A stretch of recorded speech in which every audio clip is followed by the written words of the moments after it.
Vamos falar de esporte agora na TV Bom Dia com Eric Oliveira nessa quinta-feira, dia de jogo da Seleção Brasileira. Boa tarde, Eric. Tudo bem, Leandro? Boa quinta para ti e para todo mundo. Vamos começar falando do Ipiranga. Quais são os destaques do Canarinho? Eu chamo a atenção para o duelo que acontece no sábado, porque é briga de cachorro grande. Ipiranga enfrenta o Novo Horizontino, que os dois brigam na parte de cima da tabela.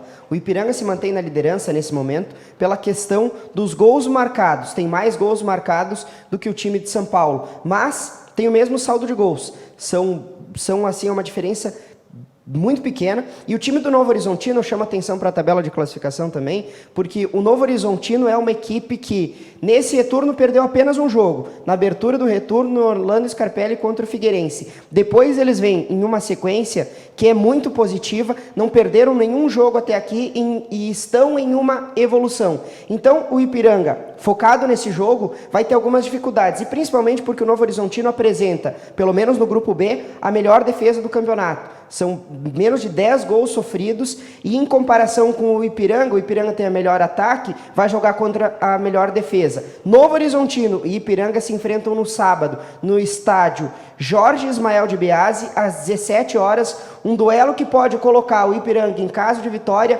já começar a pensar e projetar primeira e segunda colocação, porque classificado o Ipiranga já está. Vai jogar o quadrangular final a partir do momento que começar, deve ter um período ainda para disputar, tem 3 rodadas a serem disputadas, e depois se prepara para jogar o quadrangular. Mas estar na primeira ou na segunda colocação traz os jogos de volta para o Colosso da Lagoa. É muito interessante nesse momento que o Ipiranga já começa a se preparar, e o próprio técnico e a comissão técnica tem esse entendimento, que essas 3 rodadas vão dizer muito do que vai ser o Ipiranga pensando no acesso. Bom, e o Ali Andrés, que é o preparador físico do Ipiranga para essa sequência importante, e o Júnior Rocha, que é o treinador, falaram com a nossa reportagem ontem via telefone, e nós vamos ouvir agora a fala dessas duas figuras importantes aí sobre esse jogo contra o Novo Horizontino.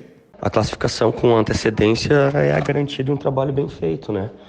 Nós não temos a melhor equipe, não temos as melhores condições estruturais, não temos as melhores condições, não somos o time mais rico da competição, mas nós temos talvez a capacidade de produzir trabalho, né, cara? Então, isso para nós é a garantia de que nós estamos no caminho certo, que as coisas estão acontecendo, e mais uma vez o Ipiranga está nas finais, né? Então, é uma garantia do trabalho. Agora é focar, né? Se manter na linha, com os pés no chão, organizado, lutar por uma boa colocação agora, né, no grupo, para tentar trazer os jogos finais para casa, que são os que ficam em primeiro e segundo lugar, né?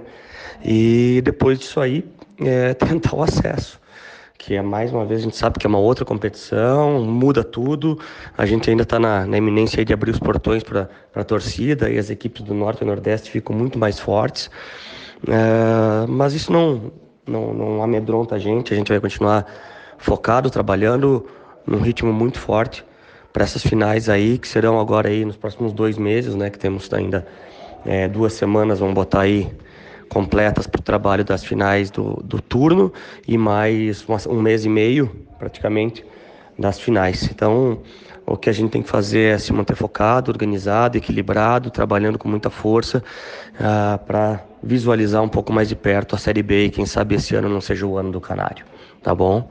Muito obrigado pela atenção aí de sempre, um grande abraço, Eric. Bom, é com grande prazer que eu venho conversar com vocês, né, e compartilhar o momento de felicidade nosso aqui do clube, que com 3 rodadas de antecedência a gente consegue nossa classificação para o quadrangular final. Eu compartilho com vocês porque eu sei que vocês torcem demais, né, para que o Ipiranga cresça, que o Ipiranga evolua, que eu sei que todos nós aí, né, ganhamos com isso. E na preparação, né, que antecedeu esse campeonato aí, nós sonhávamos com essa classificação, sabíamos que ia ser muito difícil, que o comprometimento tinha que ser muito grande no dia a dia aqui, para que todos conseguissem evoluir ao ponto de suportar a dificuldade, né, de conseguir superar a dificuldade que ia ser esse campeonato brasileiro, com tantas equipes tradicionais na nossa chave, com um aporte financeiro maior, mais estruturados. E o Ipiranga vem a cada ano que passa buscando seu espaço, vem também se estruturando. Mas a gente sabe que o apoio lá e até mesmo esses times paulistas aí, a cota do Paulistão é grande, né? Perto do gauchão aqui. Diante de todas essas dificuldades aí, com nossas virtudes, nossas qualidades, nossa humildade para se preparar, a gente conseguiu essa classificação. E também somos cientes que após essa primeira fase, zera tudo, é um outro campeonato, é um torneio, os erros, a margem de erro é menor. Então, nós continuamos nos preparando, nos aperfeiçoando, trabalhando demais aqui com essas últimas 3 partidas para nós começar outra fase, né? Essa fase tão importante aí de mata-mata que vai definir as 2 equipes da nossa chave que sobe. A gente, né, estamos muito focados mesmo nessa preparação. Então podem ter certeza aí que vamos nos entregar ao máximo para a gente conseguir essa tão sonhada vaga, né? Esse tão sonhado acesso aí que o Ipiranga merece muito, mas muito mesmo, principalmente o presidente, Adilson, Renan, Rica, Valmor, entre outros conselheiros aí que fazem do Ipiranga hoje uma equipe respeitada Brasil afora. Muito bem, tá aí então, vamos ficar na torcida pelo Ipiranga. Bom, vamos falar, aproveitar que nós estamos falando dos times aqui de Erechim, ontem você recebeu aí um ícone do Atlântico no seu programa, Elton Dalla Vecchia. Como é que foi essa conversa aí sobre o retorno do público no ginásio do Caldeirão? Olha, é difícil conseguir um tempo com o Elton, porque ele está sempre envolvido com o time profissional, com o sub-20, com as categorias de base, mas a conversa que teve como principal foco falar sobre esse retorno de público nos ginásios, porque a partir do decreto que veio na semana passada do governo do estado, permitindo o público em eventos esportivos, ginásios e também estádios, deu a permissão para que o Atlântico, sendo um time profissional, possa receber em breve público no ginásio do Caldeirão do Galo. Precisa de um aval da prefeitura municipal, e isso corresponde a cada município. Tem alguns municípios, inclusive, que já têm essa liberação. Essa reunião deve acontecer aí nessa sexta-feira, nesse final de semana, nós já vamos ter algo mais preciso e mais concreto para dizer. O Atlântico vai receber público no dia X, com a porcentagem X, e todos esses detalhes que estão em breve, a partir da semana que vem, já vamos ter algo sinalizado nesse sentido. Mas o fato é que o Atlântico e o futsal e o futebol, eles acabaram tendo uma dificuldade muito grande na pandemia, principalmente em 2020, quando houve até uma paralisação que se estendeu para os clubes, mas é bom lembrar, Leandro, se tu lembra no início desse ano, que a Liga Nacional, até mesmo que era para começar em março, foi adiada por conta da pandemia. Então não vamos dizer que 2021 não abalou os clubes, porque abala sim, e mesmo sem essa receita, embora seja pequena, para um jogo de campeonato estadual, por exemplo, ela atinge sim os cofres do clube. O bom é que o Atlântico tem grandes patrocinadores, é um grande clube no cenário nacional e consegue se manter mesmo no mais alto nível, né, com salários de jogadores em dia e tudo isso. Mas são algumas dificuldades e o Atlântico tão em breve deve ter o retorno do público ao ginásio do Caldeirão do Galo, que para nós é uma notícia maravilhosa, não só para os erechinenses, mas para todos esses que são apaixonados por futsal. Vamos falar da dupla Grenal agora, porque ontem no Grêmio o capitão Michael, né, como ele era conhecido, deixou o time. Uma entrevista coletiva de muitas homenagens. Vamos acompanhar. Muito obrigado. Agradeço também a toda a imprensa por todo o respeito, né, nesses quase 7 anos de convívio. A gente sabe que as críticas e os elogios sempre fazem parte, mas sempre foi um tratamento de muito respeito de ambas as partes, da minha com todos vocês da imprensa. Se alguma vez também falei algo que desagradou, peço desculpa, mas se eu falei é porque era o Maico de verdade falando. Um cara que é muito transparente, honesto, correto, e que, por mais que as pessoas fiquem chateadas, eu prefiro sempre falar olho no olho. Porque olho no olho a pessoa pode ficar triste, mas vai saber que foi de verdade, que foi do coração que eu falei. Então, a toda a imprensa aqui de Porto Alegre e do Brasil, muito obrigado também pelo respeito, pelo carinho. Recebi várias homenagens, várias mensagens também de pessoas da imprensa. Às vezes se cria um rótulo de que não pode ser amigo, que a imprensa, se fala bem do jogador é porque é amigo, se fala mal é porque é inimigo, não tem nada disso, muito pelo contrário. Em todos os lugares que eu passei, eu sempre fui o Maicon, sempre, independente se o time perdesse ou ganhasse, eu chegava no CT, no convívio diário que a gente tem, bom dia, boa tarde, tudo bem? Muitas das vezes parava para conversar, né? E isso eu fui criando amizade com algumas pessoas. Não consegui estender isso com outras, talvez por falta de oportunidade, né? Que muitas das vezes a gente acaba se falando muito rápido, então deixa aqui meu agradecimento a toda a imprensa também por tudo, a todas as pessoas do clube. Não tem como eu ficar falando o nome de cada um aqui, porque talvez eu possa esquecer, né? E muito obrigado, de verdade. Eu sou um cara muito realizado, muito feliz por tudo que eu passei aqui. Acho que nem nos meus melhores sonhos eu pudesse imaginar que eu viveria tudo que eu vivi aqui no Grêmio. Então, muito obrigado por tudo. De verdade, vai ficar para sempre no meu coração, da minha família. Tudo que a gente viveu aqui, os meus amigos de Porto Alegre também, muito obrigado. E agora eu vou me cuidar.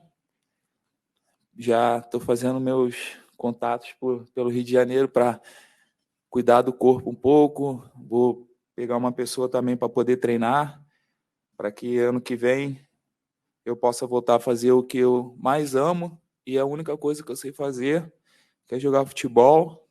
E quem sabe encontrar todos vocês aqui numa nova oportunidade, mesmo contra, mas sabendo que o carinho e o respeito vai existir pro resto da vida. Obrigado, gente. Muito bem, tá aí uma decisão no teu ver, Eric. Saída, segundo aí o Bolzan falou, né, nessa entrevista coletiva, o Maicon também, foi uma saída em acordo. Foi momento do Maicon deixar o time? Olha, eu acho que, analisando o contexto, eu acho que sim, porque o Maicon, ele já não conseguia mais, é uma grande discussão, tá? Vou tentar ser breve.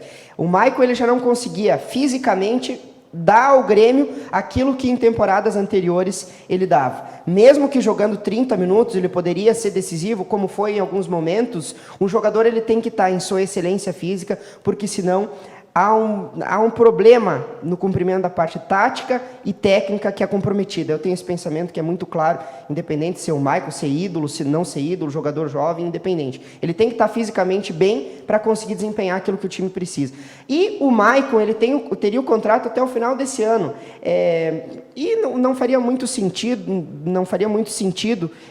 não ia mudar muita coisa se ele ficasse até o final do ano.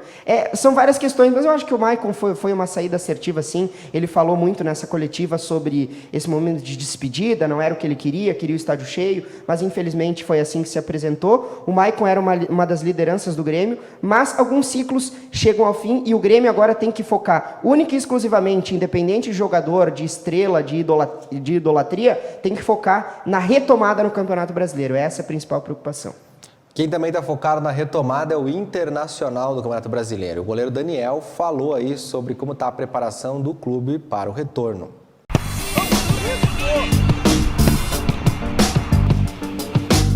Cara, é uma semana boa. A gente precisava desses treinamentos, a gente precisava dessa semana para descansar e trabalhar, melhorar a parte física, melhorar a parte técnica. Segunda-feira tem um jogo importante, onde o time do Sport precisa vencer para sair da zona e a gente precisa vencer para chegar no G4. Duelo difícil, cara. A gente tem vários jogos difíceis que a gente precisa pontuar. A gente está 5 jogos sem perder, que para nós já é uma coisa boa. Mas é trabalhar, cara. A gente tem a semana cheia, vamos trabalhar, jogo a jogo e tentar pontuar o máximo possível.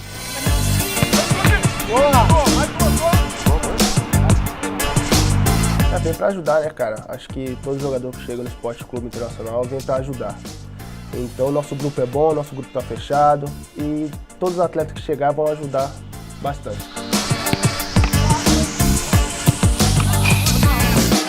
É bom, né, cara? Já faz uns 20 jogos, 22 jogos. Pra mim é sempre bom jogar, né, cara? Porque cada vez que tu vai jogando, tu vai criando confiança, tu vai criando experiência, uma coisa que eu precisava. Então cada jogo uma final para mim, cada jogo com concentração, foco e de dar o meu melhor sempre.